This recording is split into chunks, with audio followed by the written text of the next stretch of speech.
Agradece aí aos organizadores do colóquio. É um enorme prazer aqui os 4 autores ali que eu vou falar um pouquinho de cada um. A gente dá esse mini curso inédito, é a primeira vez que a gente junta aí esses 2 temas da matemática, geometria de distâncias e álgebra geométrica.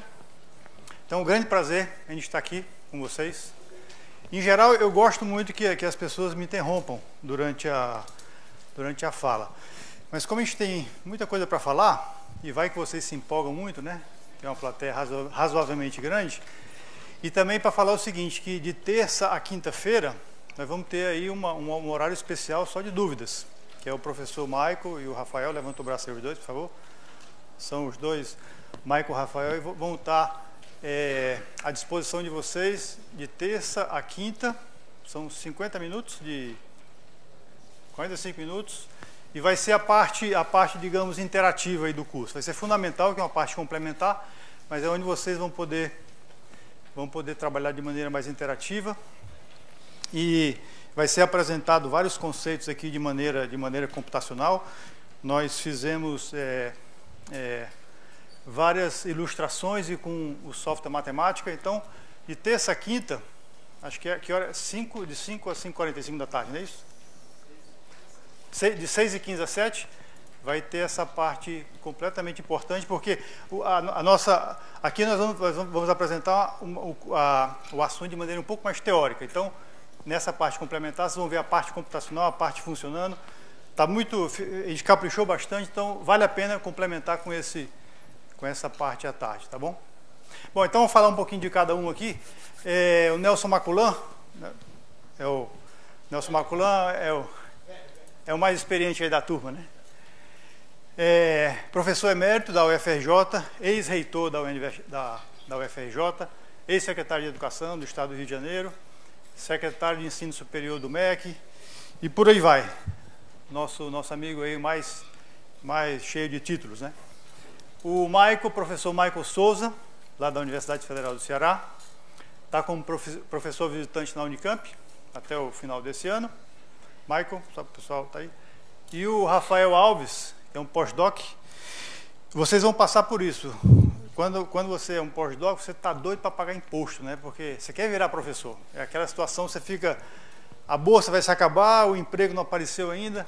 Então, acho que é um raro momento da vida onde você deseja pagar um imposto, né? Quem quiser conversar com ele para ver como é que é essa sensação.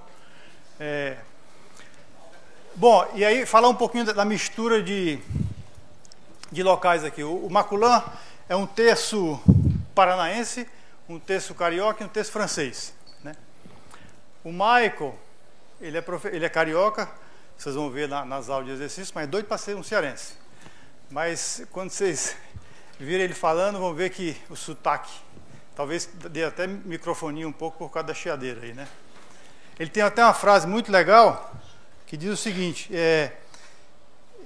invenção dele, ele diz que o pior paulista é o ex-cearense, né? Invenção dele ali. E o Rafael, eu acho que é o único que tem pedigree. É o paulistano, está em Campinas, então acho que já está perdendo esse 100% de pedigree, né? Bom, nós vamos falar um pouquinho, como está descrito lá no minicurso. Quem não comprou o livrinho, está na promoção, tá certo? Nosso livrinho aí que escrevemos com todo carinho e cuidado. E também vai ser importante para complementar o que a gente está falando aqui.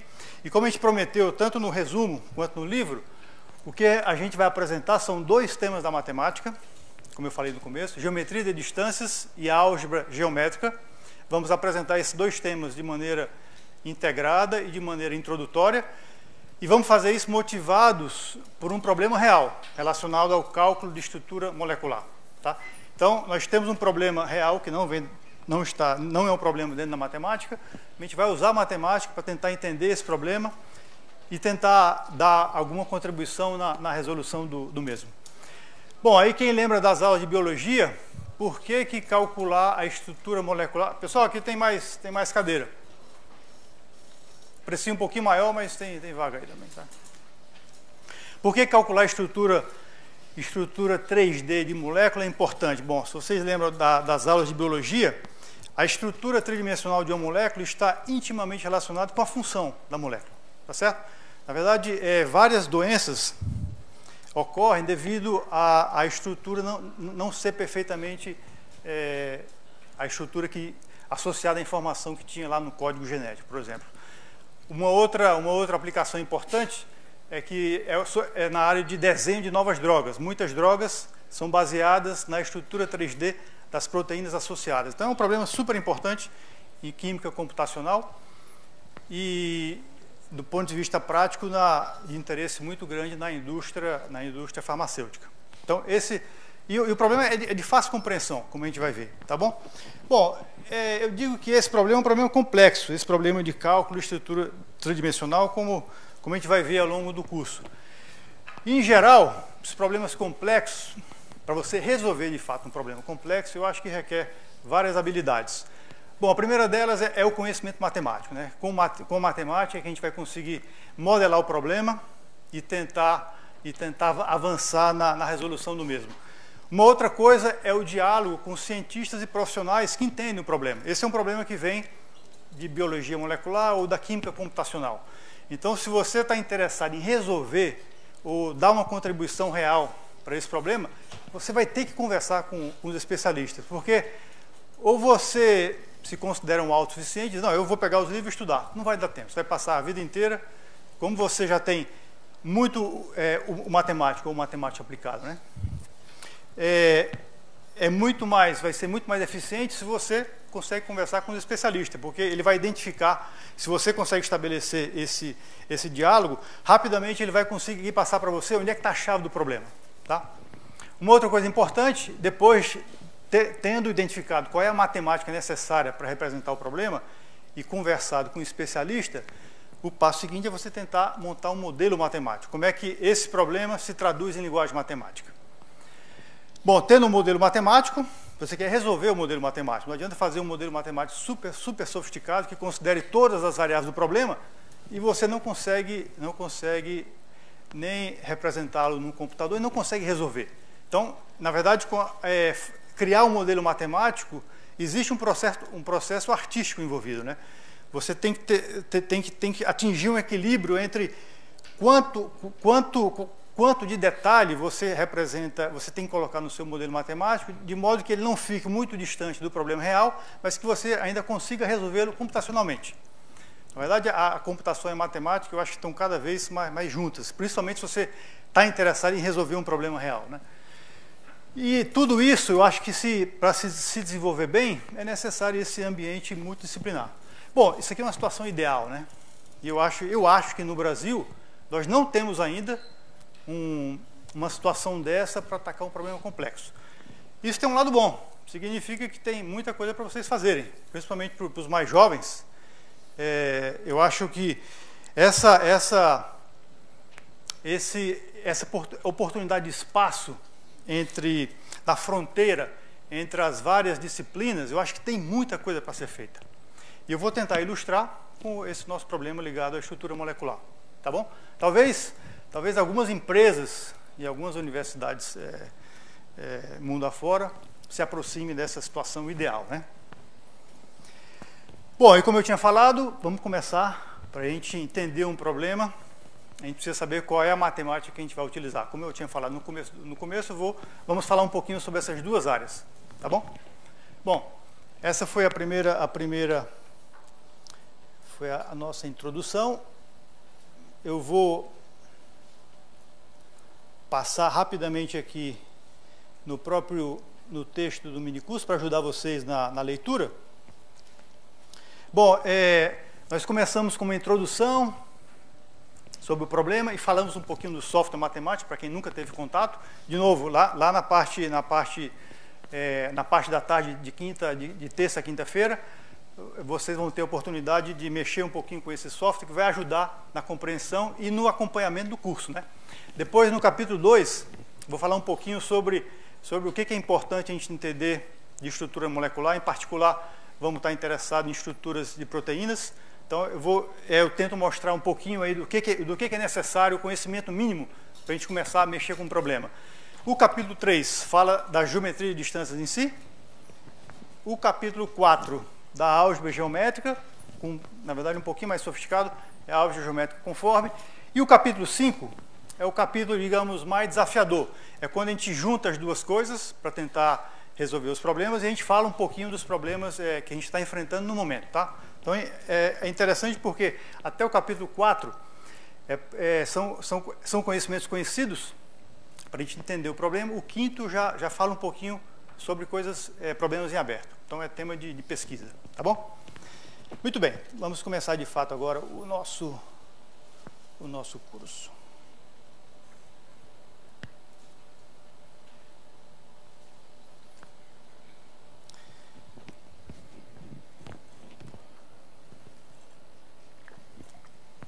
Bom, vamos começar nessa primeira parte, falar sobre geometria de distâncias.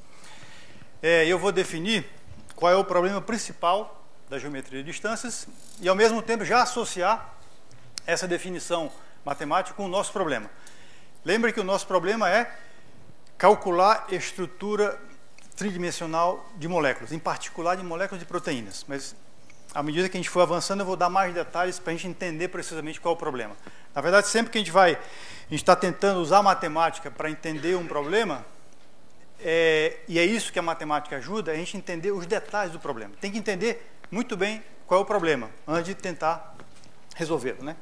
Então, vamos lá. Isso aqui é uma foto de uma máquina de ressonância magnética nuclear.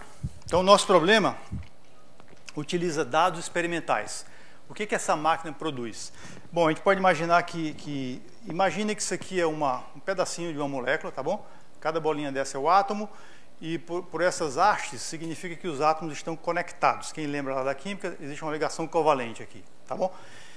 Essa estrutura é a que eu quero determinar, portanto eu não conheço a estrutura. Imagine o que essa máquina faz. Essa máquina é como se tirasse uma fotografia muito mal definida, e o que essa máquina faz é calcular, ela consegue medir as distâncias entre átomos próximos, tá bom? O que essa máquina faz, ela tem um procedimento super sofisticado, o que ela consegue detectar são distâncias entre átomos próximos, em geral estão até 5 angstroms. Angstrom é 10 elevado a menos 10 metros, é a unidade usada para distância molecular. Então, qual é o nosso problema? Como é que eu vou usar essa lista de distâncias associadas a pares de átomos conhecidos para determinar a estrutura, para determinar a posição de cada átomo, as coordenadas cartesianas? Esse é o problema real lá, tá certo? Então eu tenho distâncias e quero calcular as posições de cada átomo. Pronto, esse é o problema de geometria de distâncias. É o problema principal. A gente vai batizar de DGP, a sigla em inglês. Tudo bem? Isso é fundamental, é o nosso problema, é de fácil compreensão, né? Tá? Lembre que um dado importante, eu vou mencionar mais adiante, que esse fato de eu conseguir medir apenas distâncias entre átomos próximos vai ser super importante, né? Eu não tenho todas as distâncias, só a distância entre átomos próximos. Tá ok? Bom, então o nosso modelo matemático vou representar esse problema que eu acabei de descrever usando só o português, né? Vou agora representá-lo como um problema matemático, que é o nosso DGP. Tá? É importante fazer uma pergunta agora. Todo mundo sabe o que é um grafo? Acho que é melhor perguntar ou complementar. Quem não sabe o que é um grafo? Cuidado que se ninguém sabe, eu já vou imaginar que vocês já conhecem, né? Esse é um curso introdutório, então não tem nenhum problema vocês admitirem o que não sabem. Não é um curso avançado, tá? Mas para lembrar rapidamente, um grafo é um conceito super simples, talvez seja o conceito matemático mais importante na matemática discreta. E é formado por dois conjuntos. Você tem um conjunto qualquer de objetos, vamos considerar grafos finitos, está ali representado lá em cima, né? Então V é um conjunto de objetos quaisquer, e o E é um outro conjunto formado por alguns pares desse conjunto V. Pronto, definição de grafo dada em 10 segundos. Esse é um grafo. E a gente diz que a gente tem um grafo ponderado nas arestas, que é o nosso caso aqui, quando você associa números às arestas. Tá? Os elementos de V são os vértices e os elementos de E, que são pares diversos, a gente chama de arestas. Eu vou associar números a essas arestas. Por quê? Esses números vão estar associados às distâncias entre os pares de átomos, né? Então você vê que a coisa já está conectada com o nosso problema. Então eu vou representar uma instância ou um exemplo do nosso problema através de um grafo. Qual é a vantagem disso? A vantagem disso é que nós vamos representar o problema de maneira abstrata. Isso é interessante porque o tipo, a natureza do objeto em V pode ser várias coisas. Além do nosso problema, que eu vou identificar cada vértice como um átomo, eu posso aplicar a definição desse problema e os métodos que a gente vai apresentar em outros problemas. Que problemas? Em nanotecnologia, por exemplo, em robótica, no nosso caso o vértice vai ser um ponto entre a articulação de um robô. Pode estar relacionado também em problemas de estatística, então cada elemento do vértice pode representar uma pessoa e assim por diante. Então essa é a vantagem de você representar matematicamente o problema através de grafo, porque você consegue usar abstração, tá bom? Então, ó, dado um grafo, no nosso caso, esse grafo vai representar a minha molécula, né? O V são os vértices e o conjunto de arestas são aquelas distâncias que eu tenho associada, tá certo? E a distância vai ser medida pela função D ali. Bom, então nós temos o objeto matemático que representa a nossa molécula, e o que eu quero saber, ó, como é que eu associo cada vértice, que é um objeto abstrato, né, a um ponto do R3. É isso que eu quero fazer, eu quero jogar o grafo, que é uma coisa abstrata, no R3, de tal maneira a satisfazer esse conjunto de equações. Vamos entender isso aqui, ó. Essa distância aqui, essa norma é a norma euclidiana, tá bom? Então, ó, eu tenho um conjunto de distâncias, como eu falei, que vem lá da experiência, para alguns pares, não é isso? Eu tenho algumas distâncias e eu quero pegar cada vértice, cada par de vértices, onde eu conheço a distância, jogar no R3. Quando eu jogo no R3, eu posso calcular a distância, né? E eu quero que essa distância seja igual ao valor dado por D. Ou seja, esse conjunto de valores aqui é dado e eu quero achar XU e XV, as coordenadas cartesianas de U e V, de tal maneira a satisfazer todo o conjunto de equações. Tudo bem? Então eu tenho uma representação matemática rápida do nosso problema. O que eu quero é resolver esse sistema de equações para todos os pares de átomos cuja distância é conhecida. Esse é o nosso problema. Tá? Dúvidas? Bom, mais fácil que isso é impossível, né? Vamos em frente. Eu vou dar agora alguns dados. Alguns dados teóricos já conhecidos do problema. Esse termo complexidade é um termo um pouquinho delicado, que talvez seja melhor falar um pouco mais adiante quando a gente conhecer melhor o problema. Mas de uma maneira superficial, a complexidade de um problema está relacionado à dificuldade de se resolver esse problema. E uma coisa interessante é que antes de resolver o problema, dá para você fazer uma análise e tentar descobrir se esse problema é de fácil ou é de difícil resolução. Tá? Esse termo complexidade está associado a isso. E quando um problema tem esse carimbo aqui, NP difícil, significa que, em geral, pode ser que existam instâncias desse problema que não vai ser fácil resolver, mesmo tendo supercomputador. Tá? De novo, mais adiante eu vou falar um pouquinho sobre isso. Mas significa que esse problema não é de fácil resolução para todas as instâncias dele. Bom, um outro aspecto importante do problema é sobre o número de soluções. Tá? Lembre que a nossa definição do problema é resolver aquele sistema de equações. Eu quero saber quantas soluções existem. É uma pergunta clássica da matemática, né? A existência e a unicidade de soluções. E nós temos um exemplo aqui, ó, para vocês terem alguma noção, para a parte prática não ficar só ligado à parte da tarde. Ó. Eu tenho um gráfico assim, um grafo bem simples, ó, 4 elementos, ABCD, e eis as minhas arestas. Então aqui representa uma instância do meu problema, uma molécula minúscula, né? 4 átomos e algumas ligações. Quando eu venho para cá, eu já estou tentando descobrir aquela função x, né? Que associa cada vértice do grafo a um ponto no R3. No caso aqui, vamos imaginar que eu estou fixando o R2. Então, estou colocando aqui cada vértice em um ponto do R2. Tá? E aqui, com essa haste, estou representando que eu tenho uma aresta. Tá bom? Então, isso aqui é uma solução do problema, né? Resolvi, vamos imaginar que esse tamanho aqui, se eu colocar a régua, está associado está associado às distâncias que eu tenho para cada par, tá? Então, eu resolvi visualmente o nosso problema. Essa é uma solução do problema, né? Uma solução. Repare que vocês poderiam dizer que sempre eu vou ter uma quantidade não enumerável de soluções, porque eu posso fazer translações e rotações, é claro que eu vou ter uma quantidade não enumerável. Essas soluções são quase soluções idênticas, né? O que a gente faz para evitar essas soluções? Vamos fixar nesse caso aqui, ó, esses 3 pontos aqui, tá? Justamente para evitar essas soluções, usando o termo matemático, soluções congruentes, certo? Então vamos imaginar que o A, B e C estão fixos. Repare que o D eu posso posicioná-lo aqui, mas eu tenho uma infinidade de outras possíveis soluções. Aonde? No círculo, né? Eu posso definir um círculo de centro C com esse raio. Então aqui, ó, vou imaginar que aqui é um pedaço de um círculo, eu posso posicionar o vértice D em qualquer ponto desse círculo. Então é uma quantidade não enumerável de soluções, certo? E todas incongruentes, né? E se por acaso eu tenho uma máquina mais potente, eu consigo detectar essa distância aqui, ó. Vamos imaginar, tá? Vamos imaginar que eu tenho uma aresta BD. Quantas soluções agora o meu problema tem? Estou no R2. Imagine que eu não posso passar para o R3. Uma elipse? Bom, interessante aí. Ó. Alguém falou em elipse aí?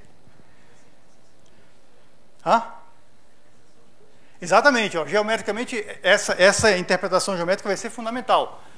Nesse caso aqui, ó, inicialmente eu tinha um círculo centro C e esse raio, eu posso imaginar que agora eu tenho outro círculo de centro B e raio BD. A minha solução vai ser a interseção de 2 círculos, né? Que vai dar 2 pontos, certo? O outro ponto vai ser simétrico em relação à reta definida por BC. Todo mundo enxerga? Mas esse exemplo, além de ilustrar o que a gente está falando, ele é interessante pelo seguinte, aqui dá para notar o salto que eu tenho da quantidade não enumerável de soluções para uma quantidade finita. Eu passei o meio termo aí, né? Que seria uma quantidade enumerável infinita. E, na verdade, dá para demonstrar que a quantidade de soluções para qualquer instância do meu problema ou é não enumerável ou é finita.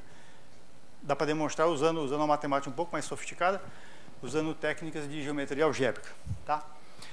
Bom, nosso espaço de busca, se eu tenho N átomos, eu vou ter que procurar uma solução lá no R3N, um espaço bem grande. Pra vocês terem uma ideia, uma molécula de proteína grande tem 10.000 átomos. Então esse seria o espaço onde você iria buscar a solução. E sobre métodos de solução, né?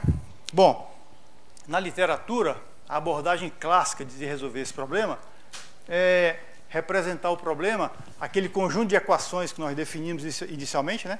Eu tenho um conjunto de distâncias, eu quero saber quais são as posições de cada átomo onde eu tenho uma distância conhecida. A maneira clássica de resolver esse problema é modelar esse problema como um problema de otimização, ó, com essa cara aqui. Tá? Não é difícil ver por que eu consigo representar aquele problema dessa maneira. Ó. O que eu estou fazendo aqui? Cada termo desse somatório, o que eu fiz? Eu juntei aquela equação e montei essa diferença, né? Se isso aqui for igual a 0, significa que eu consegui, dado D, U, V, descobrir onde é que está a posição do U e a posição do V. O que eu fiz? Eu juntei todas as equações nessa expressão. Repare, aí se eu quero saber qual é o valor mínimo dessa expressão, como cada termo aqui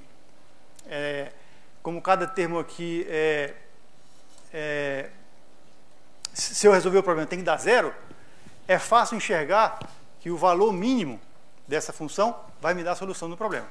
Tá bom? Acho que é mais ou menos intuitivo. De novo, vão listando aí todas as dúvidas para perguntar na terça, quarta e quinta para o Michael e para o Rafael. A parte difícil é com eles, certo? E a super difícil é com o Maculan.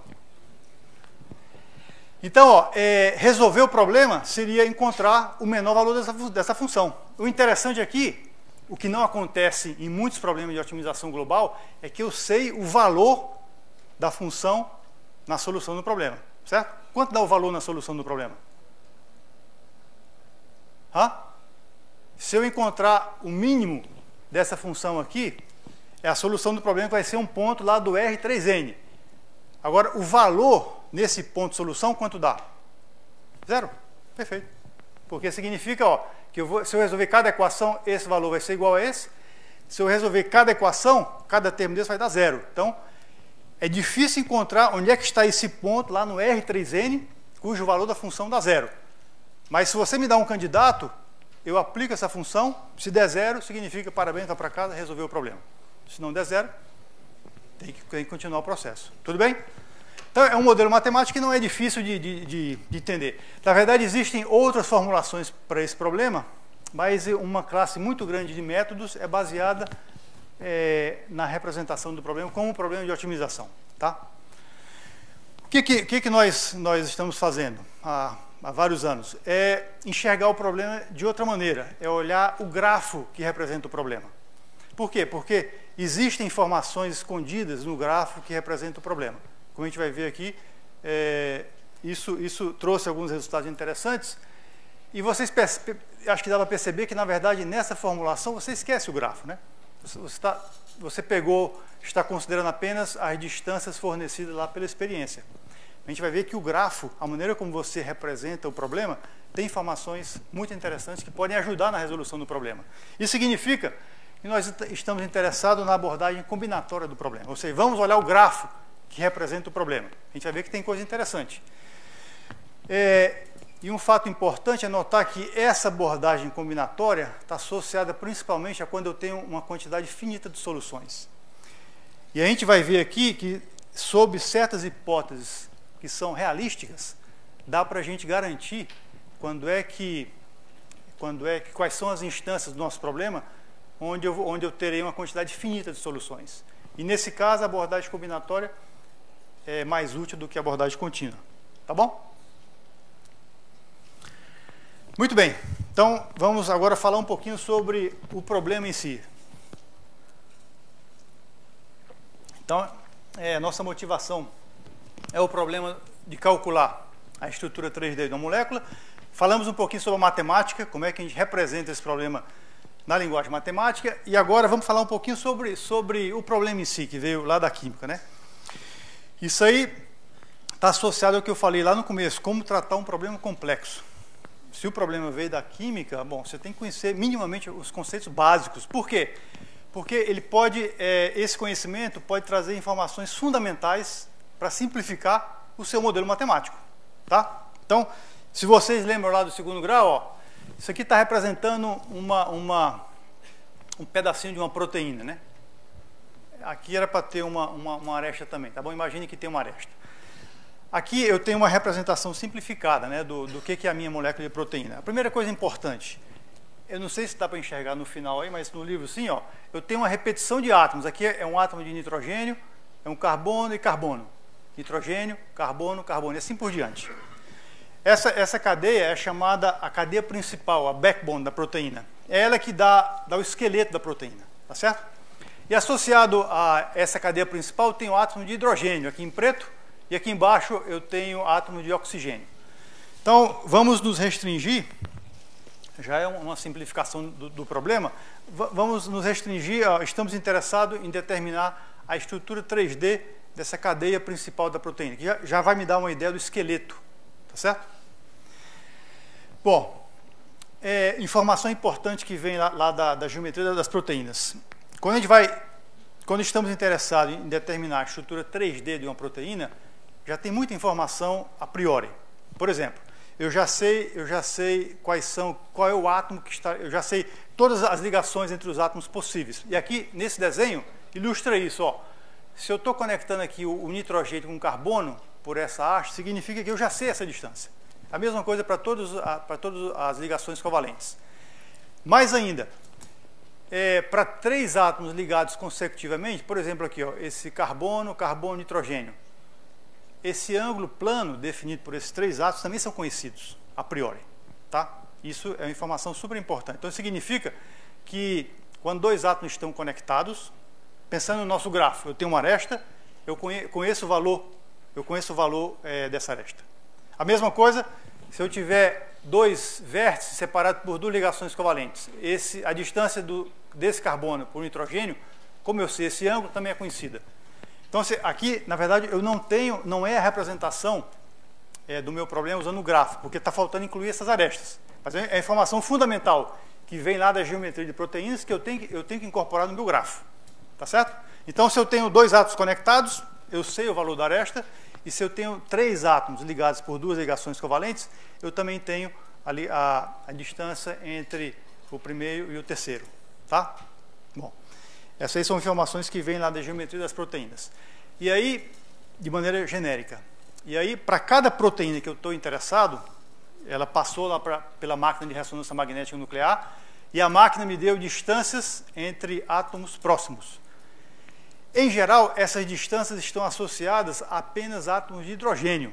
Já é uma restrição um pouco forte, né? Porque, em geral existem artigos que trabalham imaginando que eu tenho átomos cuja distância está no máximo a 5 angstrom. Mas, em geral, esses átomos são apenas de hidrogênio. Então, imagine, ó, eu conheço a minha sequência de átomos, sei quem está conectado com quem está conectado com quem, eu conheço também os ângulos planos e eu tenho informação extra que depende de cada instância do problema. Então, se, por exemplo, esse átomo de hidrogênio estiver perto desse, lá na estrutura 3D, a distância entre eles eu conheço e vem lá da ressonância magnética nuclear. Se por acaso, aqui dá para ilustrar um pouco melhor. Ó. Esta estrutura, o que vocês estão vendo, eu não conheço, tá certo? Eu só conheço distâncias, né? Então, vamos imaginar que vermelho aqui é hidrogênio e esse branco também é hidrogênio. Se eles estão próximos, essa distância é detectada. Diferentemente se eu tivesse esse caso, ó, estariam distantes. Mas se a estrutura for essa, significa que essa distância entra para a minha lista de distâncias, tá certo? Então, para átomos de hidrogênio que estão próximos, a máquina consegue determinar a distância. Essas distâncias entre hidrogênios são distâncias que dependem de cada instância, né? Diferentemente daquelas informações iniciais, que para todo nitrogênio ligado com carbono, para qualquer proteína, eu sei quanto vale a distância. Tá? E para cada trio de átomos, nitrogênio, carbono, carbono, eu também sei a distância entre o nitrogênio e o último carbono, por conta do ângulo plano, que também é uma distância conhecida. Tudo bem? Vamos em frente. Qual é a ideia de resolver o problema de maneira combinatória? Vamos imaginar o seguinte, ó. A proteína tem um início e um final, né? E dá para identificar por conta dos átomos, ó, que estão ligados aqui nessa extremidade e aqui. Então, vamos imaginar que aqui é o começo da proteína, aqui é o final. Uma convenção, tá certo? E note o seguinte, ó. Vamos considerar 4 átomos aqui. Esse hidrogênio, esse nitrogênio, esse hidrogênio e esse carbono, tá certo? Repare que carbono está ligado com nitrogênio e esse nitrogênio está ligado com os 2 hidrogênios. Eu conheço esse ângulo plano, portanto, tem uma distância entre hidrogênio e carbono, a mesma coisa entre esse par. Então, para esses 4 átomos aqui, ó, eu tenho todas as distâncias possíveis. Concordo? Todas. Significa que eu posso representar. Imagine que o meu problema é esse, um grafo minúsculo de 4 vértices, onde eu tenho todas as distâncias. É fácil você obter uma solução para esse problema. Você escolhe, por exemplo, esse aqui para colocar no 0, 0, 0 e você consegue montar todos os outros usando essas distâncias. Quando eu tenho um gráfico com todas as distâncias, a gente diz que a gente tem um gráfico completo. Nesse caso, é fácil resolver o problema. E existe apenas uma solução, tá? A menos de rotações e translações. Então, vamos tentar resolver esse problema agora vértice a vértice. Essa é a ideia principal de tentar atacar o problema de maneira combinatória. Então, ó, esses 4 átomos aqui, por conta do fato de a gente ter todas as distâncias, eu posso fixar esses 4 átomos lá no R3. Posso resolver o meu problema. Tá? Vamos admitir isso. Muito bem.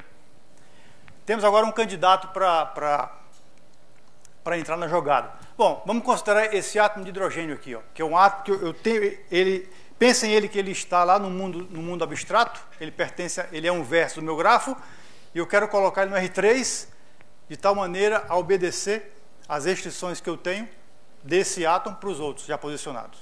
Tá? Então, lembrando, esses 4 átomos aqui já estão posicionados, eu vou querer posicionar esse átomo aqui. O que eu tenho de informação? Eu tenho a distância do hidrogênio para desse para cá, e vamos imaginar, e é bem razoável essa hipótese, que esse átomo de hidrogênio, ó, está próximo o suficiente desses dois outros, de tal maneira que eu tenho a distância entre eles que vem da ressonância magnética nuclear, porque eles estão próximos. É muito razoável essa hipótese, tá? Bom, então eu quero posicionar esse átomo de hidrogênio, supondo que eu conheço a distância dele para 4 átomos já posicionados. Então eu estou nessa situação matematicamente, ó. Tá?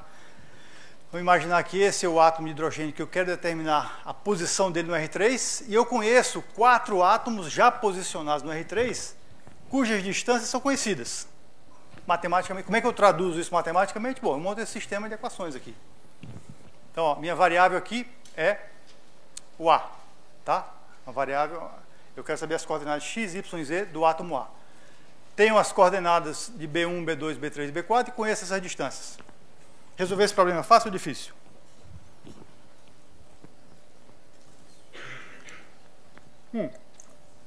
Já foi mencionado um aspecto importante, que é a representação geométrica do problema, né? Através de interseção de círculos ou de esferas. Como eu estou no R3, vamos pensar em esferas. Então, geometricamente, que problema é isso aqui? É resolver a interseção de 4 esferas, não é? A primeira esfera está centrada aqui com esse raio, a segunda esfera centrada com esse raio, assim por diante. Então, tenho 4 esferas, quero calcular a interseção e vai me dar a solução. Matematicamente, algebricamente, eu tenho isso aqui, né? Fácil ou difícil calcular a interseção de 4 esferas? Repare que agora eu quero fazer conta. É a parte computacional. Eu quero descobrir quais são as coordenadas x, y e z do ponto A. Bom, algebricamente, o que eu posso fazer aqui? Ó? Se eu abrir essas contas, de novo, isso vocês vão ver exemplificado lá nas aulas de exercício. Fundamental para acompanhar o curso aqui. Tá? Vamos fazer bonitinho. Lá tem um programinha que foi muito bem feito. Enchi o saco aí do Mike e do Rafael e eles capricharam. Abrindo as contas aqui, ó, o que eu posso fazer? Eu posso elevar o quadrado, ver se vocês me acompanham, elevar o quadrado dos dois lados. Vai aparecer um termo quadrático aqui. E se eu fizer isso para cada equação, e fixar uma e subtrair as outras dessa primeira, eu vou eliminar o termo quadrático. E o que vai sobrar disso tudo? Vai sobrar um sistema linear, o famoso AX igual a B, 3 por 3. Então, eu tenho 3 variáveis, x, y, z, as coordenadas do átomo A, e eu vou ter um sistema 3 por 3, AX igual a B. Hipótese matemática importante: se esses 4 pontos aqui, ó, cujas coordenadas já são conhecidas, não estiverem no mesmo plano, essa matriz tem inversa, portanto, solução única, resolvemos o problema. Certo? Veja como a matemática é importante aí para tornar preciso as dificuldades, né? E olha que a hipótese que eu introduzi, supondo que esses 4 pontos não estão no mesmo plano, solução única dada por AX igual a B, que é a interpretação algébrica do problema de fazer a interseção entre 4 esferas. Certo? Conclusão disso, ó.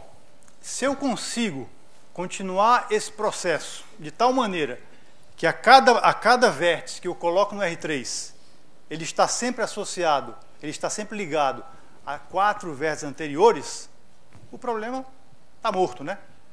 Porque significa que a cada iteração eu tenho que fazer essa interseção dessas 4 esferas, claro, considerando essa hipótese, mas, bom, a probabilidade de 4 pontos estarem no mesmo plano é nula, né? E no caso de geometria de proteína, isso realmente podemos considerar que não acontece.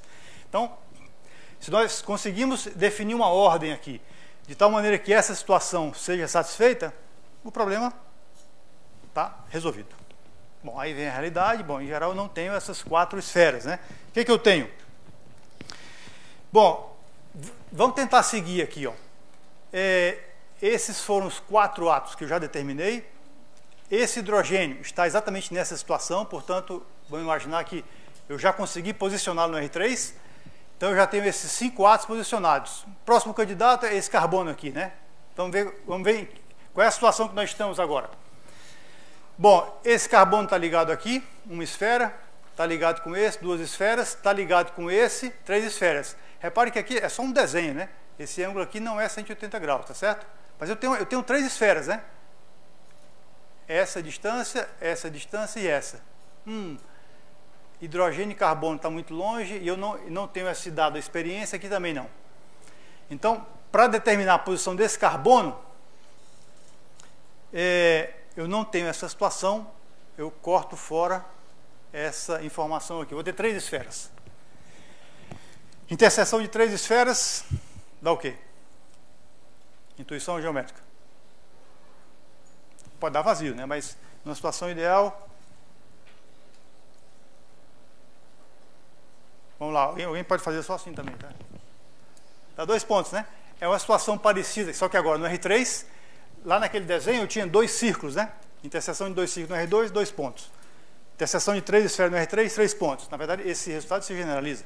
N esferas no Rn, 2 pontos. Tá? Então, ó, ao invés de ter uma solução única, também dá para obter esse resultado mexendo aqui algebricamente, tá? Fazendo algumas manipulações, o Maico vai explicar isso também, junto com o Rafael. Aparece uma equação do segundo grau bonitinha, depois de algumas manipulações, onde vão aparecer as 2 soluções do problema, nesse caso. E aí, bom, tudo bem, eu não vou conseguir resolver o problema de maneira única, mas, bom, eu tenho 2 pontos, né? E aí, de novo, a mesma pergunta. Será se eu consigo inventar uma ordem aqui na proteína de tal modo que, pelo menos, a cada iteração eu vou ter a interseção de 3 esferas? Bom, se isso for verdade, já é alguma coisa, porque qual é a consequência desse fato? Significa que o meu espaço de busca é finito. A cada iteração eu vou ter 2 possibilidades. Para cada uma, tenho mais 2. Então, na iteração seguinte, 4. E aí, 8, 16. Bom, é finito. E qual é o tamanho desse espaço de busca? Bom, ele vai dobrando a cada iteração, né? Imagine uma proteína grande com 10 mil átomos. Bom, o espaço de busca é finito, mas não dá para explorar um espaço de busca desse tamanho nem usando o melhor computador do mundo. Tá? É finito, mas é muito grande. Bom, então temos que pensar um pouco mais, né? Bom, mas repare que eu já estou fazendo uma hipótese. Será se possível definir uma ordem aqui, de tal maneira onde a situação de ter pelo menos 3 esferas acontece. Vamos seguir adiante, ó. Então, para esse átomo aqui, bom, esses 5 átomos já foram determinados de maneira única. Nesse carbono, tem 2 possibilidades para ele. Vamos fixar uma, certo? Uma posição. E aí vamos tentar determinar esse oxigênio. O que eu tenho aqui conectado ao oxigênio? Tenho essa esfera, 2, só tenho 2 agora. Certo? Eu estou no oxigênio, ó. Eu tenho essa distância e essa distância. Só tenho 2 esferas. Interseção de 2 esferas dá círculo. Bom, já perdi a finitude, né? E aí? Senta e chora, o que faz? Essa é a situação que acontece quando você quer modelar um problema, quer resolver um problema real. Você tem que se virar, né? Tem que se virar. Em geral, o que a gente faz quando estamos nessa situação? Ou você vai atrás de mais informação, ou você muda a abordagem, né? Ou você muda a abordagem. Bom, nesse caso, o que a gente fez foi inventar uma coisa meio estranha. Essa é uma das vantagens da matemática, né? Matemática... Oi, diga.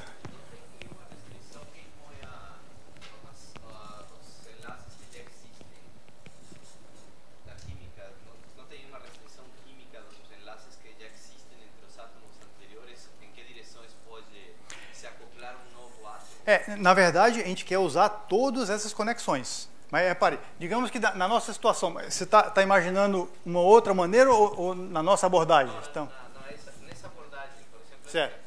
O nitrogênio era o problema, né? O próximo. Aqui, o oxigênio, por exemplo. Então, não tem nenhuma restrição, dado o enlace que já existe entre os 2 carbonos, do espaço que ele pode ocupar. Repare, a minha ideia é como é que eu conecto o oxigênio. O que eu tenho, tá certo? Eu tenho a distância de oxigênio para carbono e para esse, só, não tenho mais nada. Não tenho mais nada nesse caso. Eu já estou usando tudo que pode ser usado da geometria das proteínas. E aí, como eu falei, a nossa ideia é tentar manter a finitude do espaço de busca, né? Nesse caso aí, para calcular a posição do oxigênio, eu tenho 2 esferas fazendo a interseção de um círculo. Bom, perdi a finitude. O que a gente faz aqui? A gente inventa uma ordem artificial que não faz sentido, físico, porque eu vou colocar um átomo em cima do outro. Mas o que eu estava falando esse é, digamos, um dos poderes da matemática, o poder de abstração, né? A gente pode inventar coisas que não existem fisicamente. Então, o que a gente faz é inventar uma ordem para forçar a existência de pelo menos 3 esferas sempre. Esse foi o artifício matemático que a gente inventou, tá? Mas antes de mostrar como é que a gente faz isso, vamos ver o que acontece, na verdade, se essa hipótese for satisfeita. Ou seja, a cada iteração do meu procedimento, ou seja, para cada vértice, eu tenho pelo menos 3 esferas, cuja interseção vai dar 2 pontos, e eu mantenho a finitude do meu problema. E aí, vamos entrar agora com a parte matemática. O que acontece, né? Então, temos o nosso primeiro teorema aqui. Eu vou imaginar que, dado o grafo do meu problema, existe uma ordem nos vértices, de tal maneira que a primeira coisa que eu fiz lá no nosso exemplo, eu vou imaginar que os 3 primeiros vértices, eu tenho todas as distâncias e eu consigo fixar eles no R3, tá? Então, não há problema, é a minha primeira hipótese, né? Vou imaginar que os 3 primeiros vértices eu consigo posicioná-los no R3. Segunda hipótese, é a mais importante, é o que a gente acabou de ver, né? Só que aqui de maneira algébrica, né? Eu vou imaginar que, ó, a partir do 4º vértice, ele está ligado, é o VI, né? Ele está ligado a 3 anteriores. Então, o VI está ligado com o VI menos 1 e assim por diante. Ou seja, eu estou supondo que existem essas conexões, são os raios das esferas, tá? Aí está a linguagem matemática, tá bom? É a hipótese mais importante. Geometricamente, eu estou assumindo que eu vou ter sempre as 3 esferas. Essa hipótese é uma hipótese técnica, né? Qual é a tradução matemática disso aí? Isso aí significa que eu quero mais do que a desigualdade triangular. Claro, se eu tenho 3 pontos no R3, a desigualdade triangular vai ser satisfeita. Mas eu estou pedindo algo mais. Eu quero que a desigualdade triangular seja satisfeita de maneira estrita, né? Por quê? Quem consegue enxergar por quê? Por que eu tenho que exigir essa hipótese aí? E não simplesmente a desigualdade triangular. Hã? Exatamente. É para evitar que os 3 centros das esferas sejam colineares, porque se eles forem colineares é como se uma delas não existisse. A interseção vai dar um círculo. Então isso aí é para manter a finitude, certo? Do ponto de vista químico, o que isso significa? Significa que eu não posso ter 3 átomos ligados cujo ângulo plano dá 180 graus. Não é isso? Em geral isso não acontece. Então, tá ok. Nossa hipótese é realística. Podemos continuar. Bom, e aí essas são as hipóteses do nosso teorema. Se existe uma ordem satisfazendo essas hipóteses, o que a gente pode demonstrar? Aqui é a parte matemática mesmo, né? O que eu posso demonstrar? Primeira coisa é que o número de soluções é finito, como nós já vimos intuitivamente. O espaço de busca, aqui outro ganho também como consequência da existência dessa ordem, tá? O espaço de busca, nós ganhamos de presente uma estrutura muito especial, principalmente em computação. Qual é a representação desse espaço de busca? Eu posso imaginá-lo como uma árvore binária de busca, né? Certo? Porque, lembra que lá, em cada momento eu tenho interseção em 3 esferas, dá 2 pontos. Você pode imaginar como uma árvore de busca. E eu vou buscar uma solução dentro dessa árvore. E, para finalizar, nós temos, então, um método para explorar essa árvore de maneira inteligente. Lembra que esse espaço de busca pode ser gigantesco, né? Se você for explorar essa árvore de maneira não cuidadosa, você vai se perder e não vai conseguir encontrar uma solução. Então, existe um método que a gente batizou de Branch and Prune, bem intuitivo, e esse método é o método que explora essa árvore de busca para tentar encontrar uma solução. O Michael e o Rafael desenvolveram um código lá dentro do Matemática, onde vai ilustrar isso de maneira muito bonita, muito bonita. Bom, quando a gente tem, então, um problema de geometria de distâncias, no nosso DGP, mais essa ordem nos vértices do grafo, satisfazendo aquelas hipóteses, que garante a finitude, nós batizamos o problema de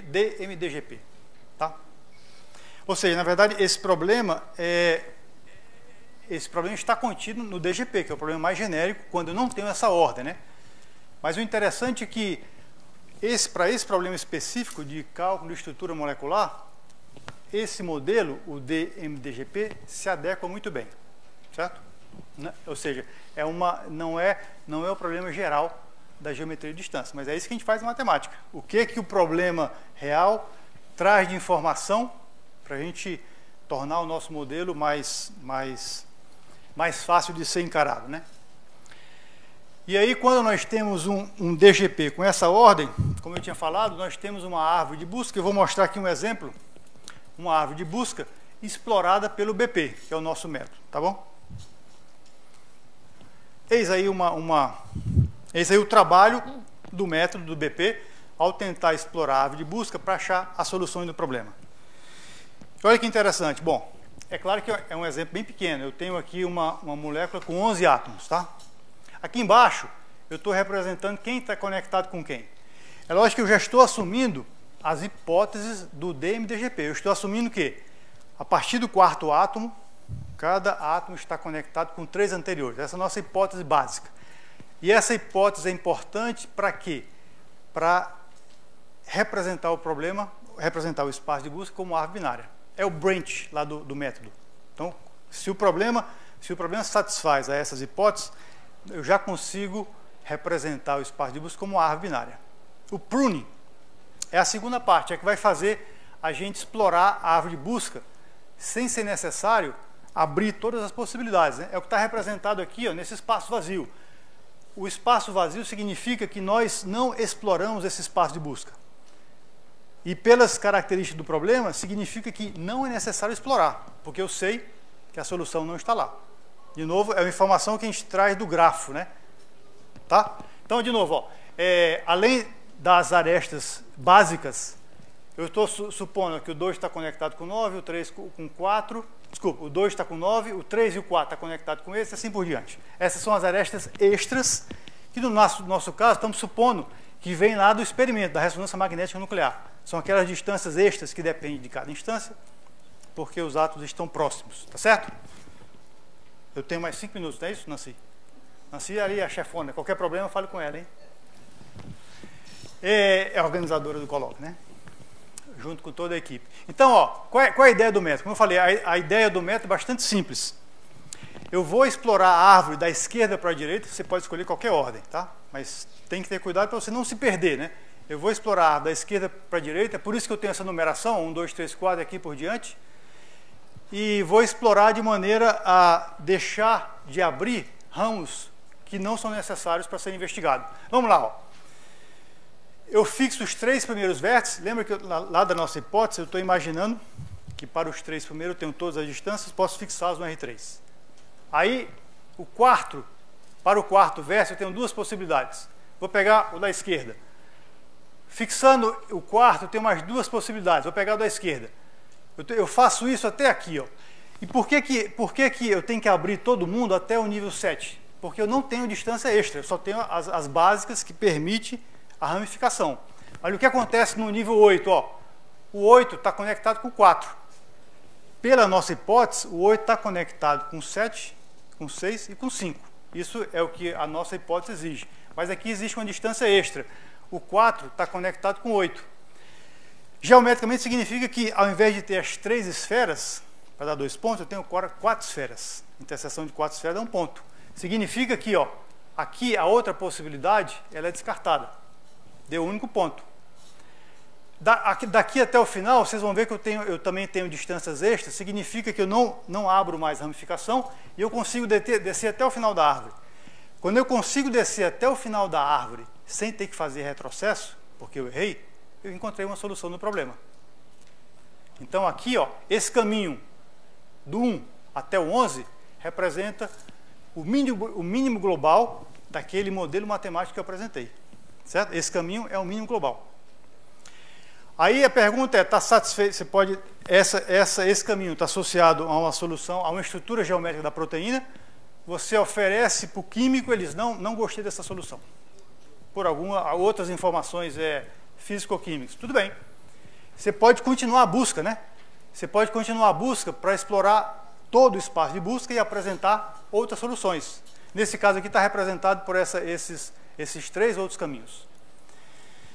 Para concluir a aula de hoje, e deixar vocês com água na boca aí, né? Uma vantagem dessa abordagem combinatória é que nós podemos explorar todo o espaço de busca, se você tem um computador suficiente e uma quantidade razoável de informações que vem da experiência, e apresentar para o químico todas as soluções matemáticas para o problema. Nesse caso, esses 4 caminhos. Aí você decide, matematicamente só é possível essas 4 soluções. Certo? Essa é uma das vantagens, comparando com os métodos contínuos, que já tem dificuldade em encontrar uma solução. Aqui nós exploramos todo o espaço de busca e apresentamos todas as soluções matemáticas. Bom, agradeço pela atenção. Amanhã nós continuamos, tá bom?